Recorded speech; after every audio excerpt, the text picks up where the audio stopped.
Hello বন্ধুরা, আমি স্নান টান করে চলে এসেছি। দেখো, এখন করব পুজো আর আমাদের সিংহাসনের ঠাকুরগুলো তোমাদেরকে দেখিয়ে দিচ্ছি।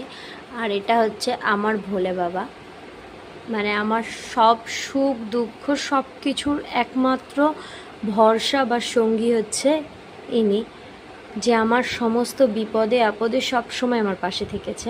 তো তাকেই আমার সিংহাসনে আমি প্রতিষ্ঠা করেছি আমার বিয়ের পরে।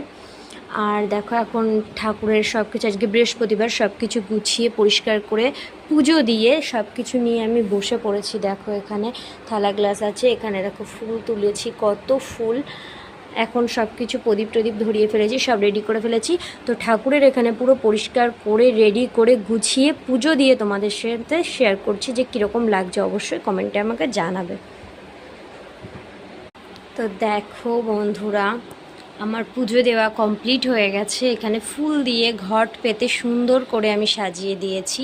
তো কেমন লাগছে সেটা তোমরা অবশ্যই কমেন্টে আমাকে জানিও। এখানে লাইটটা যদিও ব্যাকে আছে, ওর জন্য অত ভালো বোঝা যাচ্ছে না, তবুও যতটা বোঝা যাচ্ছে বা যতটা বোঝানো যায় আমি ততটা বোঝানোর চেষ্টা করছি। এখানে আমার মহাদেবকেও পুজো দিয়ে ফুল দিয়ে চন্দন দিয়ে সুন্দর করে সাজিয়ে নিয়েছি আমি। আর দেখো, এখানে সমস্ত ঠাকুরকেও সাজিয়ে নিয়েছি। তো কেমন লাগছে সেটা তোমরা অবশ্যই কমেন্টে জানিও। আর একবার অবশ্যই ঠাকুরের নাম তোমরা করে যেও, যদি তুমি হিন্দু হও তবে।